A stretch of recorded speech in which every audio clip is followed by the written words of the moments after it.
Assalamualaikum warahmatullahi wabarakatuh.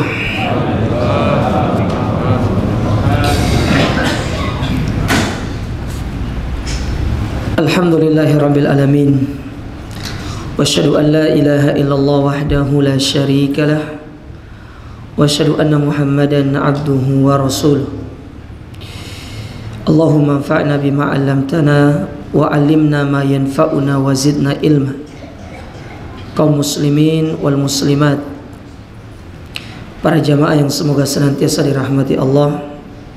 Pertama-tama marilah kita selalu bersyukur kepada Allah Azza wa Jalla atas segala nikmat yang Allah berikan kepada kita, di mana dengan nikmat-nikmat tersebut kita dimudahkan oleh Allah Azza wa Jalla untuk terus bisa beribadah kepadanya, melaksanakan ketaatan kepadanya. Dan semoga ketaatan yang kita lakukan, amal soleh yang kita kerjakan, dicatat oleh Allah Azza wa Jalla sebagai pemberat timbangan amal kebaikan kita di akhirat kelak. Allahumma amin. Dan tak lupa para jamaah sekalian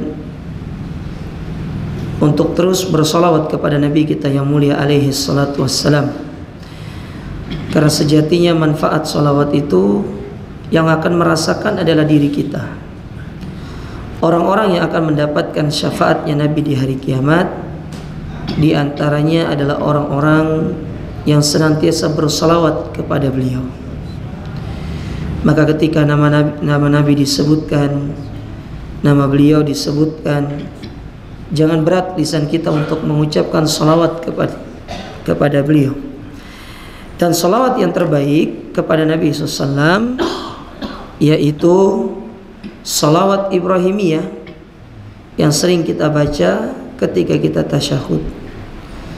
Itu yang paling afdal. Adapun kalau antum ingin membaca salawat yang lainnya selama itu datang dari Rasulullah SAW, maka itu tidak ada masalah. Namun yang paling afdal adalah salawat Ibrahimiyah. Oleh karenanya, mudahkan diri kita untuk mendapatkan syafaatnya dengan kita memperbanyak bersalawat kepada beliau. Ma'asyiral muslimin, ikhwani fillah wa akhwati rahimani wa rahimakumullah. Kembali kita melanjutkan kajian kita dari kitab Ad-Da' wad Dawa', yaitu penyakit-penyakit hati beserta obatnya, yang ditulis oleh Al-Imam Ibnul Qayyim Al-Jauziyah rahimahullahu ta'ala. Dan kita masih pada bab yang berkaitan dengan adrarudz dzunub wal ma'asi, dampak buruk dari perbuatan dosa dan maksiat. Sekarang kita masuk ke dampak yang berikutnya, di mana Al-Imam Ibnu Qayyim membawakan judul yang sangat bagus sekali di sini, dan ini semoga menjadi pengingat kita bahwasanya di antara dampak buruk dari perbuatan dosa itu, Allah Subhanahu wa taala akan lupa dan mengabaikan hamba-hambanya yang bermaksiat.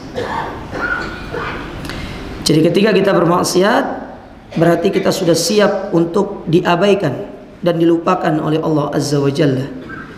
Ketika kita bermaksiat, berarti kita sudah siap, kita akan jauh dari Allah Azza wa Jalla. Tapi kita baca di sini ada penjelasan yang bagus dari Imam Ibnu Qayyim di sini. Kata beliau membawakan yang pertama firman Allah Ta'ala dalam surat Al-Hasyr pada ayat yang ke-18 sampai 19. Beliau mengatakan, ya ayyuhalladzina amanu. Allah berfirman, ya ayyuhalladzina amanu ittaqullah wal tanzur nafsum ma qaddamat ligat wattaqullaha innallaha khabirum bima ta'malun. Wahai orang-orang yang beriman, bertakwalah kalian kepada Allah, dan hendaklah setiap jiwa dia memperhatikan apa yang dia siapkan untuk hari esoknya. Bertakwalah karena sesungguhnya Allah Ta'ala maha mengetahui apa yang kalian kerjakan. Nah, kata para ulama dari kalangan mufassirin, ketika mereka menjelaskan apa yang dimaksudkan dengan hari esok, ya, ini sebagai murojaah. Hari esok itu maksudnya ada tiga. Ada tiga penafsiran dari hari esok yang disebutkan dalam ayat ini. Yang pertama, hari esok itu disebut dengan hari kiamat. Jadi hari esok yang dimaksud dalam ayat ini adalah hari kiamat. Apa yang sudah kita siapkan, itu yang perlu untuk kita perhatikan. Bekal untuk bertemu Allah di hari kiamat. Ini yang pertama. Yang kedua, hari esok itu maksudnya adalah fil qabr, ketika kita berada di dalam kubur. Ketika kita ditanya oleh Allah Ta'ala melalui Munkar dan Nakir, 3 pertanyaan kubur, yang itu diistilahkan dengan fitnah kubur. Yang dari situ nanti apakah kita mendapatkan nikmat kubur atau azab kubur. Jadi yang dimaksud dengan hari esok yang kedua itu adalah alam kubur. Sedangkan yang ketiga, hari esok itu adalah hari besok setelah hari ini. Kayak sekarang nih hari Ahad, berarti besok hari Senin. Jadi apa yang sudah kita siapkan untuk hari Senin kita besok? Dari amal soleh. Jadi amal soleh apa yang akan kita kerjakan? Sudah nggak kita list kekurangan-kekurangan yang kita lakukan hari ini? Apakah kita akan melakukannya di hari esok? Nah, itu 3 maksud dari hari esok dari kalangan para mufassirin. Kemudian setelah itu apa kata Allah? Wala takunu kalladzina nasullaha fa ansahum anfusahum ulaika humul fasikun. Dan janganlah kalian menjadi orang-orang yang kalian itu lalai, lupa kepada Allah Ta'ala, sehingga Allah Ta'ala pun melupakan mereka. Ya, Allah lupa kepada mereka, mereka lupa kepada Allah. Dan mereka itulah termasuk orang-orang yang fasik. Nah, ada penjelasan yang bagus dari ayat ini jamaah sekalian. Kata Imam Ibnu Qayyim menyebutkan dalam bukunya ini, beliau mengatakan, fa'amara bittaqwa. Ayat yang pertama, Allah perintahkan kita untuk bertakwa. Bertakwa kepada Allah. Dan sebagaimana yang antum tahu definisi takwa itu, menjalankan segala ketaatan, meninggalkan perbuatan maksiat di atas ilmu, berdasarkan ilmu, berdasarkan dalil, dalam rangka mengharapkan pahala dan menjauhkan diri kita dari azabnya. Jadi itu disebut dengan takwa, dan banyak sekali pengertian takwa yang dibawakan oleh para ulama. Banyak pengertian takwa itu. Jadi Allah memerintahkan yang pertama kepada kita untuk bertakwa. Kemudian setelah itu apa kata Ibnu Qayyim? Wa naha an yatashabbaha ibadahul mu'minin biman nasiyahu bitarki taqwa. Kemudian setelah itu Allah melarang hamba-hambanya yang beriman untuk mereka itu melupakan Allah Ta'ala. Jangan lupa sama Allah. Lupa maksudnya jangan bermaksiat. Setelah bertakwa jangan bermaksiat sama Allah. Karena orang bertakwa itu dia meninggalkan maksiat. Dia tidak akan melakukan perbuatan maksiat. Karena ketika kita bermaksiat berarti kita lupa sama Allah. Kita lupa dengan pengawasan Allah. Dan ketika kita melupakan Allah, maka Allah pun akan melupakan diri kita. Allah tidak akan pernah mengingat kita, tidak akan pernah mengurus kehidupan kita.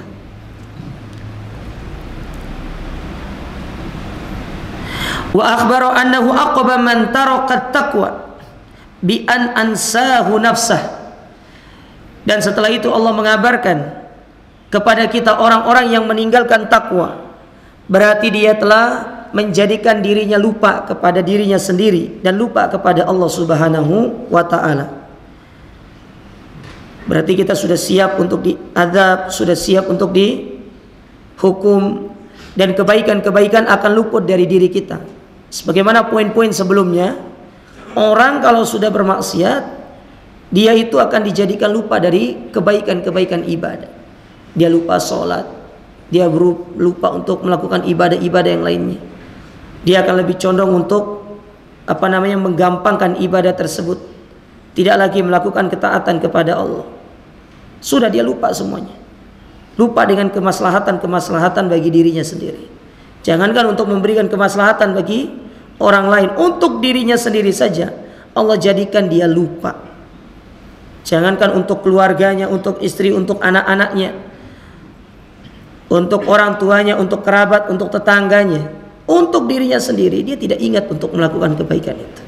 Karena Allah Subhanahu wa taala menjadikan dia lupa. Berawal dari maksiat yang dia lupa kepada Allah, maka Allah pun menjadikan dia lupa dalam segala kebaikan. Ini hukuman.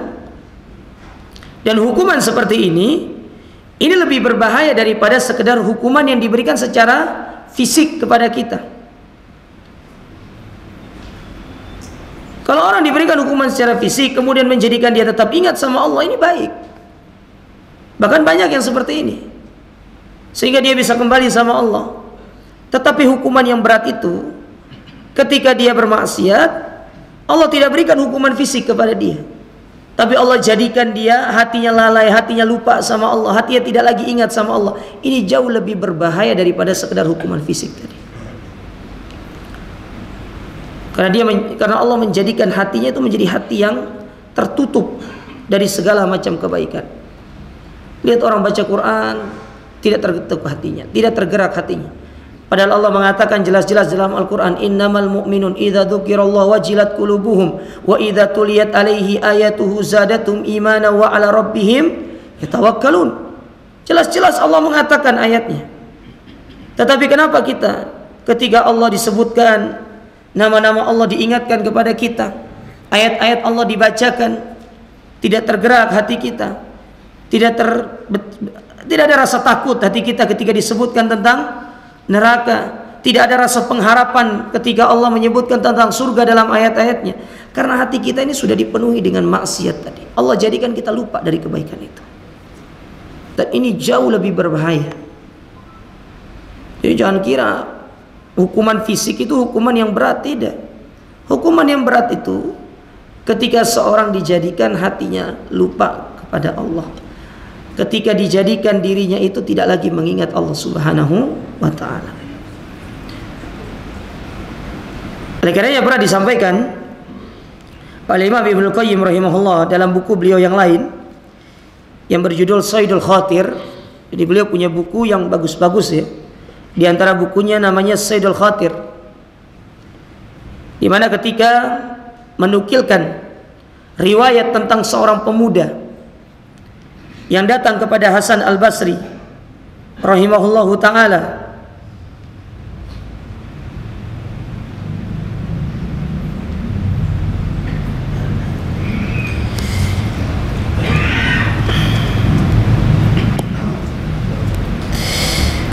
di mana ada seorang pemuda datang kepada Hasan Al-Basri. Dia bertanya, kata pemuda ini, ya Hasan Al-Basri, aku telah banyak melakukan maksiat. Mengapa aku tidak dihukum sama Allah Ta'ala? Karena dalam pikirannya dia, hukuman Allah itu adalah hukuman fisik, ditimpakan siksaan kepada tubuhnya. Itu dalam gambaran dia seperti itu. Dia dikirimkan musibah ini, dia dikirimkan musibah itu. Entah dikirimkan, mungkin dia terjatuh dari kendaraannya, atau mungkin dia ditimpa sama pepohonan mungkin, atau apalah dari hukuman fisik. Bisa jadi sakit yang berkepanjangan yang dia rasakan dari tubuhnya. Maka Hasan Al-Basri balik bertanya kepada orang ini. Beliau mengatakan, apakah setiap malam engkau bangun untuk sholat tahajud? Apakah setiap malam engkau bangun untuk sholat tahajud? Kata dia, tidak. Aku tidak pernah bangun untuk sholat tahajud. Maka Hasan Al-Basri rahimahullah mengatakan, ketahuilah, itulah hukuman yang seberat-beratnya yang Allah timpakan kepadamu. Tidak ada satu hukuman yang lebih parah jika Allah Subhanahu wa ta'ala telah berpaling dari dirimu. Makanya pernah dikatakan oleh para hukama, para ahli-ahli hikmah, mereka pernah mengatakan al-ma'siyatu, maksiat itu ya, ba'dal ma'siyati iqabul ma'siyah. maksiat, kemudian setelahnya melakukan maksiat, itulah hukuman dari perbuatan maksiat yang Allah berikan kepada kita. Jadi kalau kita melakukan satu maksiat kemudian setelah itu bermaksiat lagi, berarti maksiat setelahnya itu hukuman dari maksiat sebelumnya. Jadi maksiat melahirkan maksiat. Itu hukuman yang Allah berikan kepada kita. Nah, ketika kita melakukan satu maksiat, kemudian setelah itu kita melakukan kemaksiatan kembali, berarti maksiat setelahnya itu hukuman dari kemaksiatan sebelumnya yang kita lakukan. Wal hasanatu, adapun kebaikan, ba'dal hasanati, setelah kebaikan, sawabul hasanah. Kebaikan yang dilakukan setelah kebaikan sebelumnya itu adalah pahala yang Allah berikan kepada kita. Itu adalah balasan dari kebaikan yang dilakukan sebelumnya. Jadi setelah untuk melakukan satu kebaikan, kemudian melakukan kebaikan yang baru, berarti kebaikan yang baru ini balasan dari kebaikan yang kita lakukan sebelumnya. Namun sebaliknya tadi, ketika kita melakukan kemaksiatan A, lalu setelah itu melakukan kemaksiatan B, maka kemaksiatan B ini hukuman dari kemaksiatan A yang kita lakukan, dan akan seperti itu terus. B melahirkan C, C melahirkan D, dan seterusnya sampai kita meninggal dunia. Itu kalau sudah Allah lupa sama kita aja.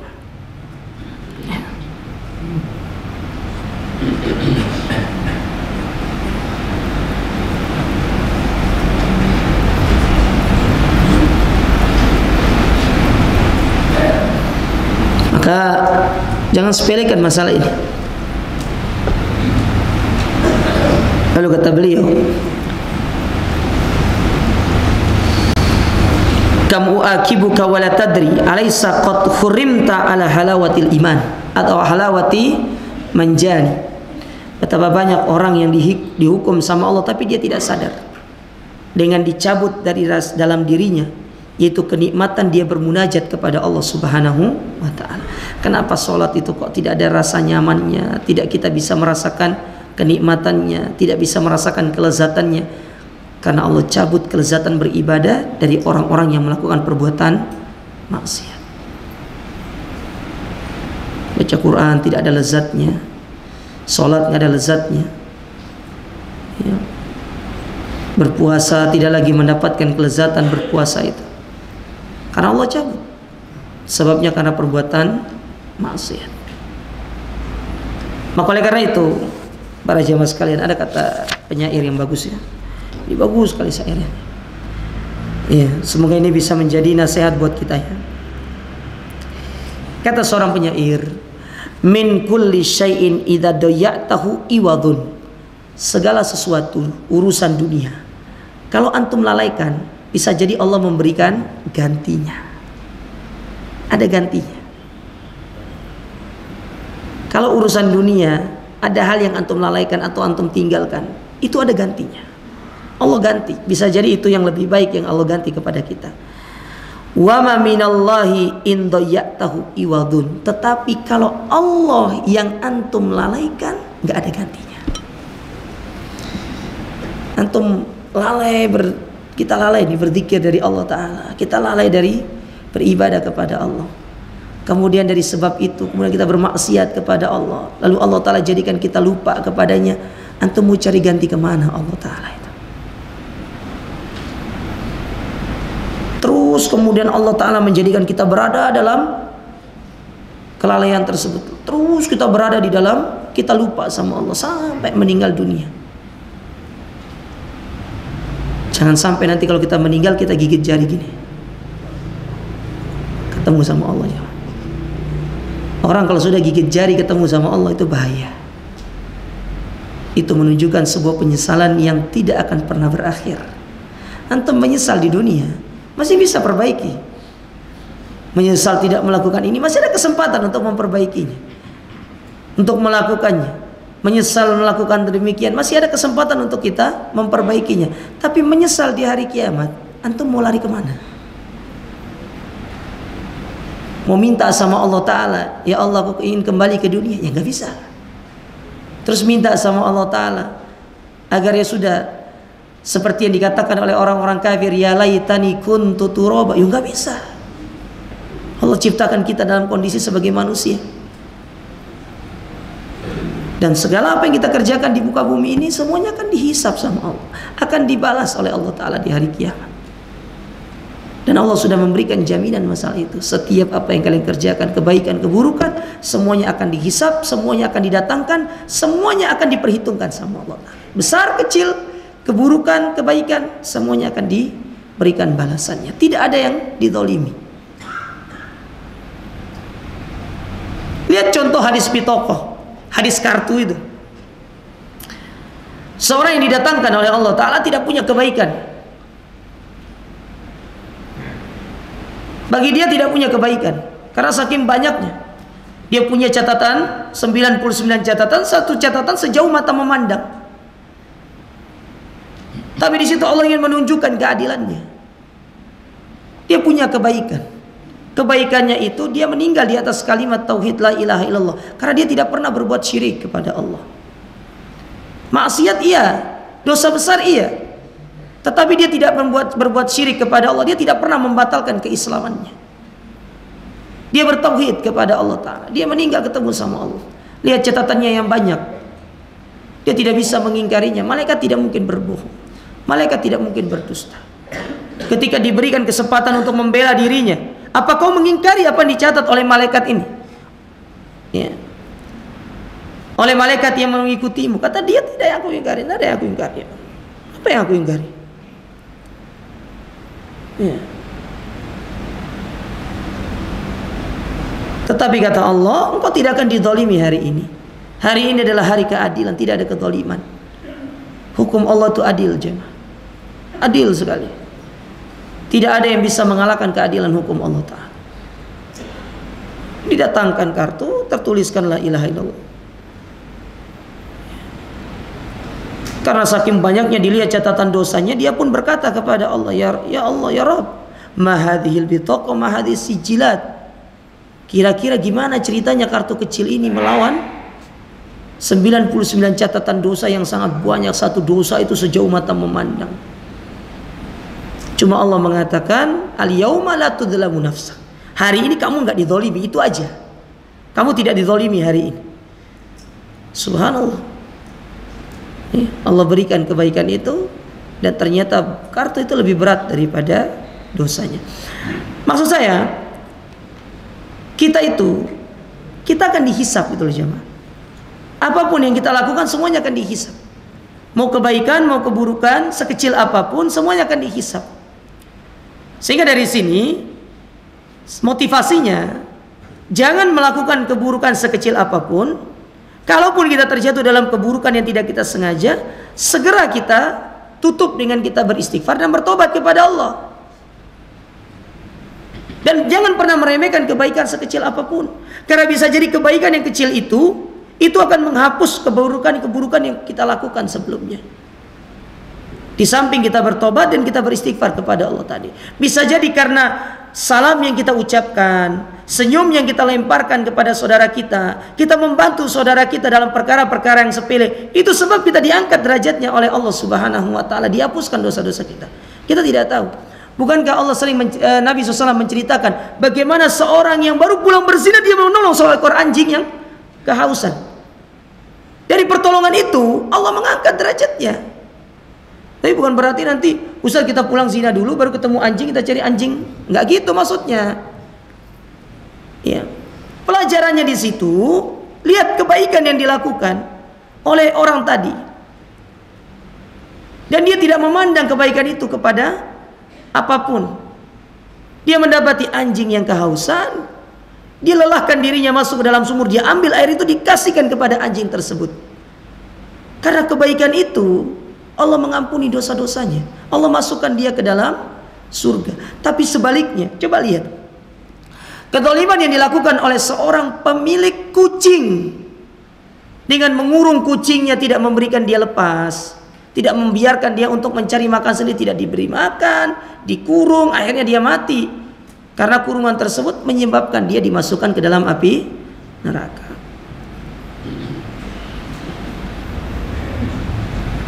Nah, oleh karena itu jemaah sekalian ya, sekecil apapun dosa itu akan menjadi sebab kita menjadi lupa kepada Allah Ta'ala.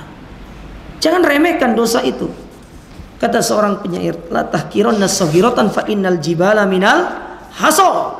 Jangan pernah meremehkan dosa-dosa kecil. Jangan pernah meremehkan kebaikan-kebaikan yang kecil. Karena gunung yang besar itu berawal dari tumpukan kerikil-kerikil yang kecil. Antum ingin mendapatkan amalan-amalan yang banyak, amalan yang besar, antum mulai dari yang kecil-kecil dulu. Banyak amalan-amalan kecil yang bisa kita lakukan. Kemudian baru kita pindah ke amalan besar. Dengan demikian nanti kita akan dimudahkan oleh Allah untuk melakukan amalan yang besar tersebut. Ya.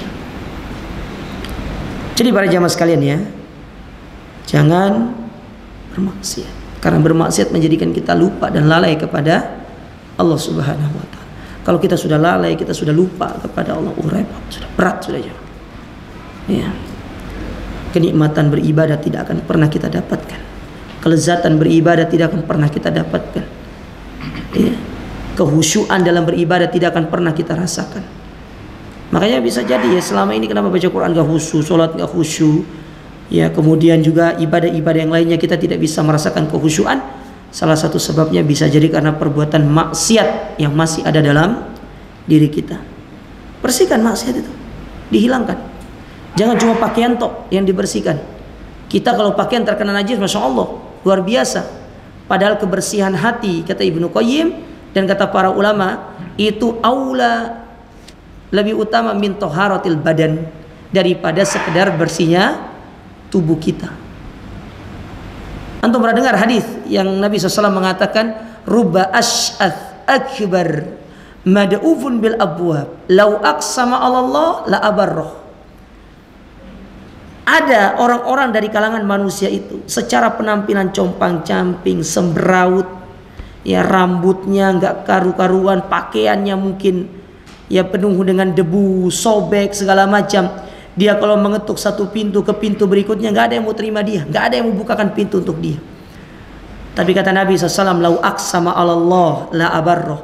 Tapi kalau orang ini dia berdoa, dia bersumpah atas nama Allah, dia meminta kepada Allah Ta'ala apa yang dia minta, Allah kasihkan orang ini.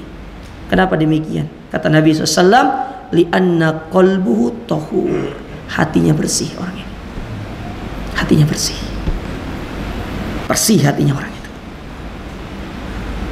Kita kan selalu fokus dengan penampilan luar kita kan. Benar, penampilan luar itu bagus.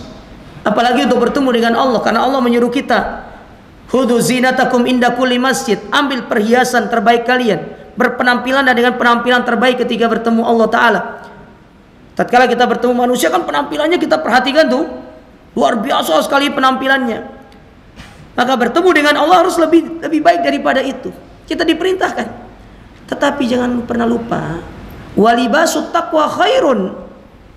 Pakaian ketakwaan itu lebih baik bagi kita. Hati itu loh lebih utama untuk diperhatikan, untuk dibersihkan dari segala macam perbuatan dosa. Maka kita jangan tertipu dengan baiknya penampilan luar kita. Hati kita nih yang harus kita jaga, yang harus kita selalu bersihkan. Karena orang yang selamat di hari kiamat, orang yang bertemu dengan Allah dengan membawa hati yang selamat. Yauma la yanfa'u malun wala banun illa man atallaha biqalbin salim. Jelas ayatnya. Kecuali orang-orang yang bertemu dengan Allah dengan membawa hati yang selamat, dibersihkan dari penyakit-penyakit hati, dari dosa-dosa yang menjadikan kemudian kita buruk di hadapan Allah Subhanahu wa ta'ala.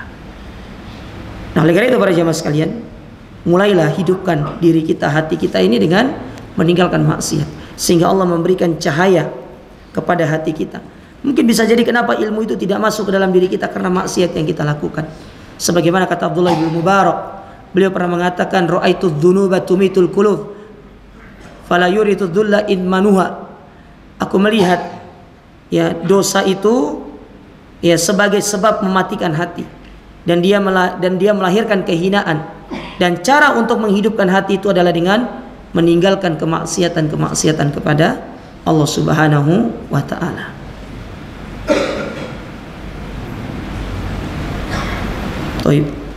Itu sebab yang berikutnya yang menyebabkan atau dampak buruk berikutnya dari dampak buruk perbuatan dosa dan maksiat. Kemudian berikutnya jemaah sekalian, Di antara dampak perbuatan dosa dan maksiat berikutnya adalah seorang yang melakukan perbuatan maksiat itu menjadikan dia keluar dari derajat ihsan. Ya. Keluar dari derajat ihsan. Ihsan itu sebagaimana yang disebutkan Nabi SAW dalam hadis Jibril, hadis yang panjang. Ketika Jibril datang kepada Nabi SAW bertanya tentang urusan-urusan agama, dan insyaallah antum sudah sering mempelajarinya. Ketika beliau ditanya tentang akhbirni anil ihsan, kabarkan kepadaku apa itu ihsan, maka Nabi SAW mengatakan anta'budallaha ka'annaka tara fa illam takun tara fa innahu yara. Engkau beribadah kepada Allah seolah-olah engkau melihat Allah. Kalau engkau tidak mampu melihat Allah, yakinilah bahwasanya Allah itu pasti melihat diri kita. Dan memang benar, kita senantiasa dilihat sama Allah Ta'ala. Nah, orang yang dia itu melakukan perbuatan maksiat, dalam tanda kutip dia bermaksiat sendiri misalkan, berarti dia itu telah menghilangkan dalam dirinya suatu keyakinan bahwasanya Allah itu memonitoring dia, Allah mengawasi dia. Ada sifat yang hilang dalam dirinya kalau dia bermaksiat itu, muraqabatullah, senantiasa diawasi sama Allah Ta'ala. Itu yang hilang dalam diri kita. Sedangkan muraqabatullah itu sifat yang sangat kental bagi orang-orang yang sampai pada derajat ihsan. Antum kalau tahu sifat yang paling kental derajat ihsan itu, orang memiliki sifat muraqabatullah, senantiasa diawasi oleh Allah. Karena dimanapun dia berada, mau di tengah keramaian, dalam kesendiriannya, di luar rumah, di dalam rumah, dia selalu menghadirkan Allah mengawasi saya. Dimanapun saya berada, Allah itu basir, Allah itu khabir, Allah itu maha melihat, Allah maha mengetahui apa yang aku kerjakan, apa yang aku lakukan. Itu orang ihsan itu seperti itu. Oleh karenanya Hasan Al-Basri ketika beliau ditanya, bagaimana resep kehidupan ini supaya kita bisa bahagia dunia akhirat, kata beliau, ditanyakan kepada beliau, maka beliau memberikan 4 tips. 4 tips untuk kita hidup di dunia ini bahagia dan bahagia di akhirat. Yang pertama kata beliau, aku tahu namanya rizkiku tidak akan pergi ke alamat yang salah, maka aku pun tetap berusaha dengan tetap menenangkan hati bahwasanya namanya rizki itu tidak akan pernah salah alamat. Tidak pernah salah alamat rizki itu. Antum sekarang ini ya, mau datang pagi, mau ngantri, kalau bukan rizki antum, padahal antum sudah ngambil usaha nih, kalau bukan rizki antum tidak akan dapat antum. Tidak akan pernah dapat. Tapi kalau sudah rizki antum, antum sudah berusaha, dia datang, dia pasti akan datang kepada antum. Dan bisa jadi rizki itu dia akan datang dengan cara yang tidak kita sangka-sangka. Makanya kata para ulama, rizki itu ada 2 jenis. Ada rizki yang didapatkan dengan iktisab, dengan kita berupaya mendapatkan rizki tersebut. Ada sing datang dewi jamaah. Kayak kadang-kadang tetangga pulang dari satu safar, datang ke rumah antum, ada oleh-oleh. Nah itu namanya rizki datang sendiri namanya.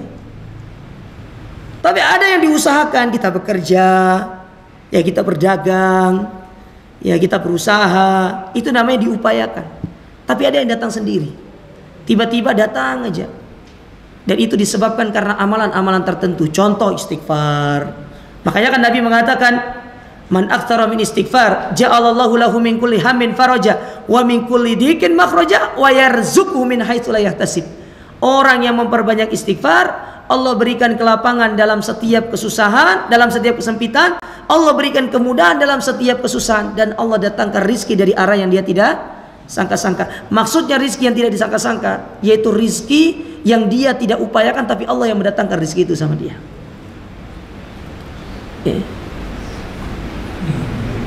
Pernah nggak antum merasakan demikian juga?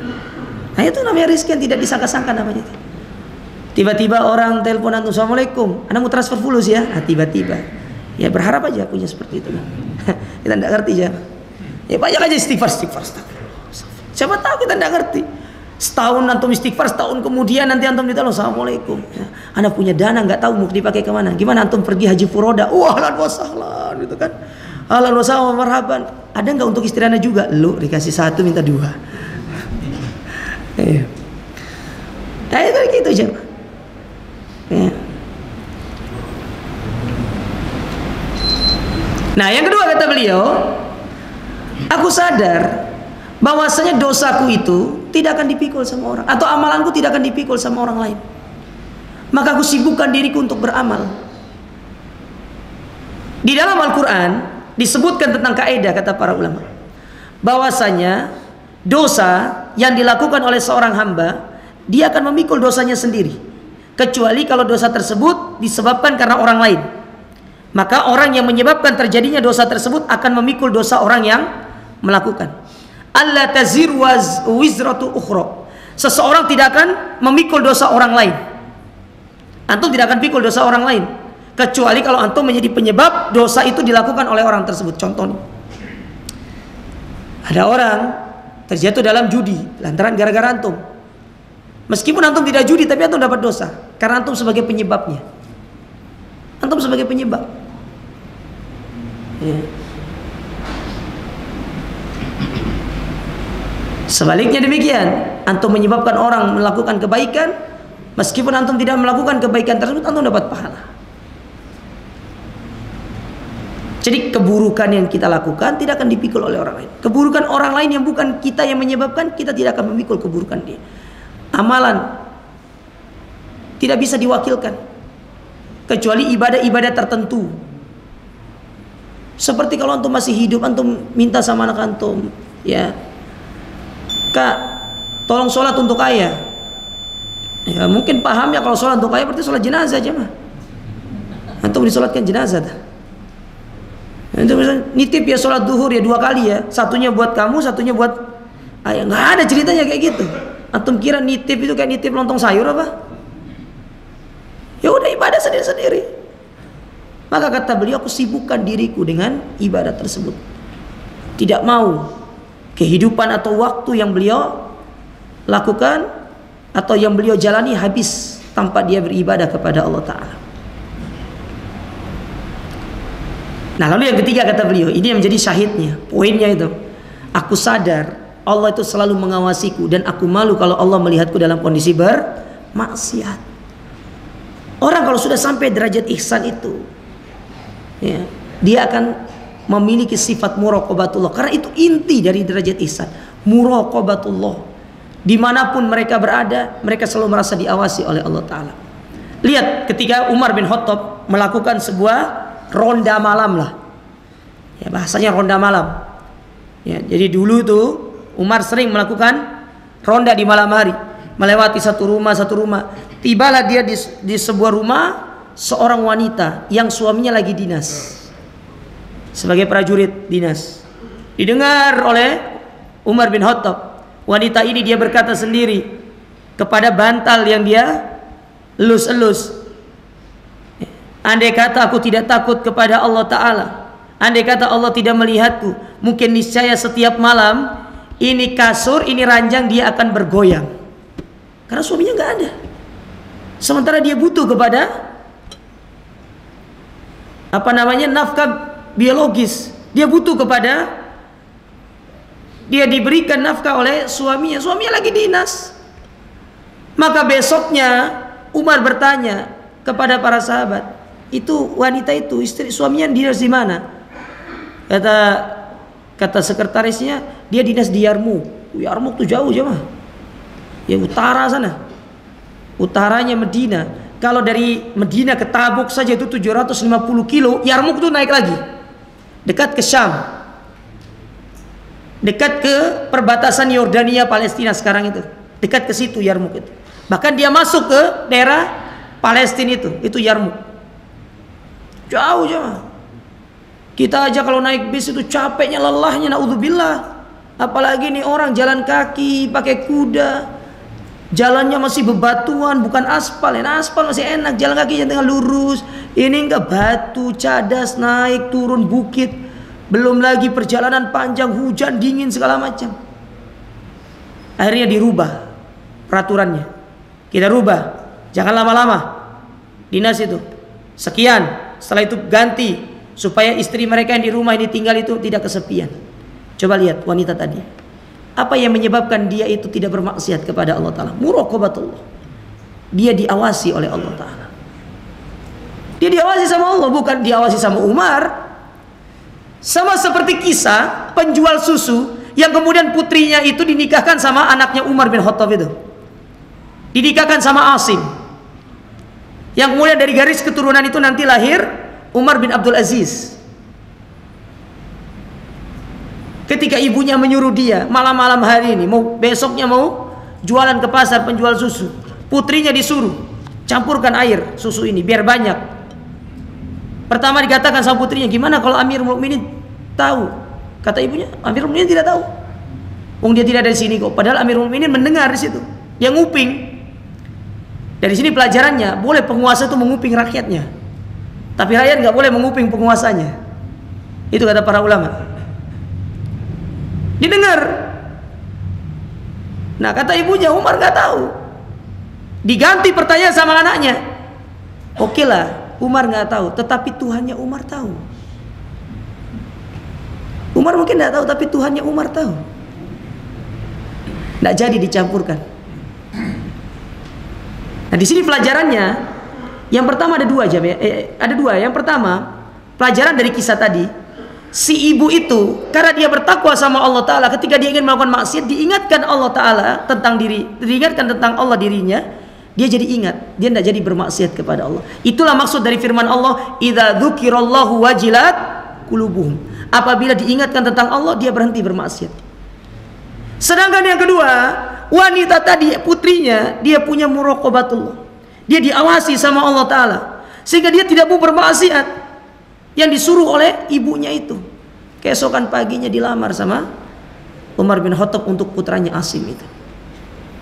Dari wanita seperti inilah, yang takut sama Robnya itu, lahir yang namanya Umar bin Abdul Aziz, keturunan dia. Antum kenal Umar bin Abdul Aziz kan? Siapa tidak kenal Umar bin Abdul Aziz? Seorang ulama, seorang pemimpin. Subhanallah, Umar bin Abdul Aziz. Antum bagaimana dengar kisah beliau sebagai seorang pemimpin yang sangat luar biasa, sebagai seorang ulama, mengumpulkan dua kebaikan. Ya, mengumpulkan ilmu agama dan mengumpulkan kemampuan beliau dalam ilmu pemerintahan. Itulah Umar bin Abdul Aziz. Subhanallah. Nah, sehingga dari sini jemaah, orang yang punya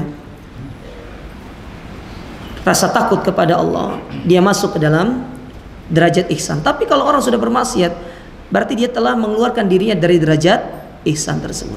Nah, sedangkan yang keempat, nasihat Hasan al-Basri itu bahwasanya kematian tidak menungguku bertobat, maka aku pun bertobat sebelum aku meninggal dunia. Nah, itu 4 resep kehidupan dari Hasan al-Basri.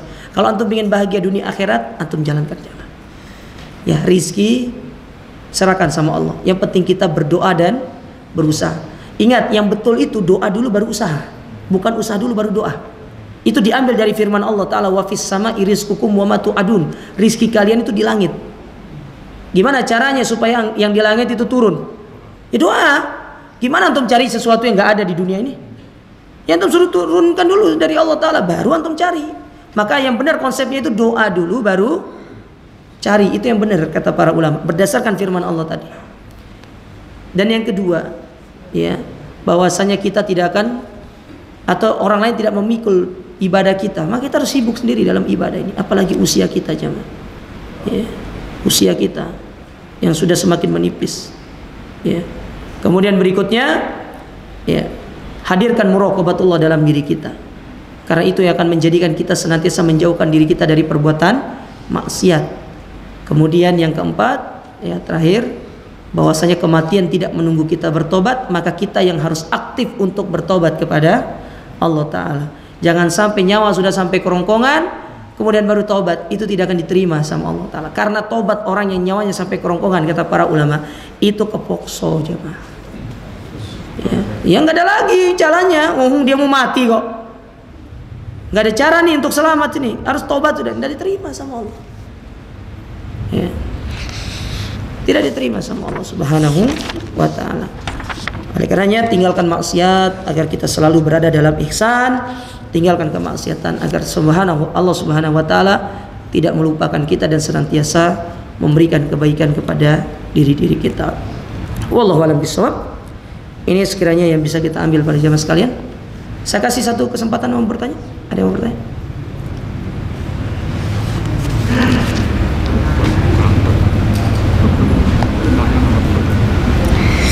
Kalau tidak ada pertanyaan, berarti yang saya sampaikan jelas. Ya. Baik. Ya, lebih jelas daripada matahari di siang bolong, insyaallah ya. Baik, para jamaah sekalian, mungkin ini yang bisa kita sampaikan. Dan sebagai penutup, Nabi SAW pernah bersabda, Al-mu'min akhul mu'min. Seorang mukmin itu bersaudara dengan yang lainnya. Namanya saudara itu dia akan merasakan sakit, akan merasakan kesedihan, apa yang dirasakan oleh saudaranya. Maka dalam hal ini kita harus ikut merasakan bagaimana kesedihan yang dirasakan oleh saudara-saudara kita di Palestina. Nabi SAW mengatakan, jahidul musyrikina bi amwalikum wa anfusikum wa alsinatikum. Perangilah orang-orang musyrik, orang-orang kafir, apalagi itu orang Yahudi. Orang Yahudi itu dari dulu nggak pernah suka kepada kaum muslimin, jemaah. Dari zaman dahulu tidak akan pernah suka kepada Islam, tidak akan pernah suka kepada kaum muslimin. Tidak akan pernah suka. Dan coba antum lihat, Allah Ta'ala ketika menyebutkan walan tardo angkal, yang pertama disebutkan siapa? Yahudi. Orang Yahudi yang paling tidak suka kepada kaum muslimin ini. Maka kita berjihad melawan mereka dengan harta kita, dengan jiwa kita, dengan lisan-lisan kita. Mungkin dengan jiwa kita tidak bisa untuk ikut berperang bersama mereka, karena ini sudah peperangan antara kaum muslimin dengan orang kafir. Sudah jelas ini kaum muslimin dengan orang kafir. Andai kata kita bisa ikut berjihad, kita berjihad di jalan Allah ya. Mereka adalah orang-orang yang subhanallah, mereka memang mencari mati, tidak ada takutnya. Karena bagi mereka, mereka sudah berjihad di jalan Allah, dan benar jihad ya, jihad di jalan Allah Ta'ala. Maka kita doakan semoga mereka diberikan kemenangan oleh Allah Ta'ala ya, diberikan kemenangan, diangkat ya, ujian dari mereka. Dan semoga Allah Ta'ala menjaga Baitul Maqdis, menjaga Masjidil Aqsa, menjaga Palestina, yang itu merupakan tanah yang mulia, Ardul Anbiya, tanahnya para nabi. Maka tugas kita sekarang memperbanyak berdoa untuk mereka, memperbanyak kita memanjatkan doa-doa kita, karena doa itu adalah senjata terbaik orang yang beriman kepada Allah Ta'ala. Dan kalau kita memiliki harta, memiliki kelebihan rezeki, bantulah saudara kita. Mereka tidak melihat ya berapa nominal yang kita berikan, tetapi dengan kita mengeluarkan itu berarti kita bersama mereka meskipun kita berada di tempat yang jauh dari tempat tinggal mereka. Maka semoga Allah Subhanahu wa Ta'ala ya memberikan kemenangan kepada mereka. Kita berdoa kepada Allah Ta'ala, semoga Allah Ta'ala mendengarkan doa-doa kita. Allahumma aizal Islam wal muslimin wa dhil syirka wal musyrikin wa dammir a'da'aka a'dadin ya rabbal alamin. Allahumma ansur ikhwanana al-muslimin al-mujahidin al-mustada'afina fi Filastin. Allahumma ansur ikhwanana al-muslimin al-mujahidin al-mustada'afina fi Filastin. Allahumma ansur ikhwanana al-muslimin al-mujahidin al-mustada'afina fi Filastin khassa wa sa'iri biladil muslimina amma. Allahumma farrij hamal mahmumin wa naffis karbal makrubin wa afi mubtala wa mubtalal muslimin washfi mardana wa mardal muslimin warham mautana wa mautal muslimin. Allahumma aizal Islam wal muslimin wa adhil syirka wal musyrikin wa dammir a'da'aka a'dadin ya rabbal alamin. Allahumma la ta'jalid dunya akbar hammina wa la mablagha ilmina. Allahumma aslih lana dinana alladhi huwa ismatu amrina wa aslih lana dunyana allati fiha ma'ashuna wa aslih lana akhiratana allati ilaiha ma'aduna wa jalil hayata ziyadatan lana fi kulli khair wa jalil mauta rahatan lana min kulli syarr. Allahumma ati nufusana taqwaha wa zakkiha anta khairu man zakkaha anta waliyuha wa maulaha. Rabbana dhalamna anfusana wa illam taghfir lana wa tarhamna lanakuna minal khasirin. Rabbana atina fid dunya hasanah wa fil akhirati hasanah wa qina adzabannar. Wa akhiru da'wana anil hamdulillahi rabbil alamin. Subhanakallahumma rabbana wa bihamdika asyhadu an la ilaha illa anta astaghfiruka wa atubu ilaik. Wassalamu alaikum warahmatullahi wabarakatuh.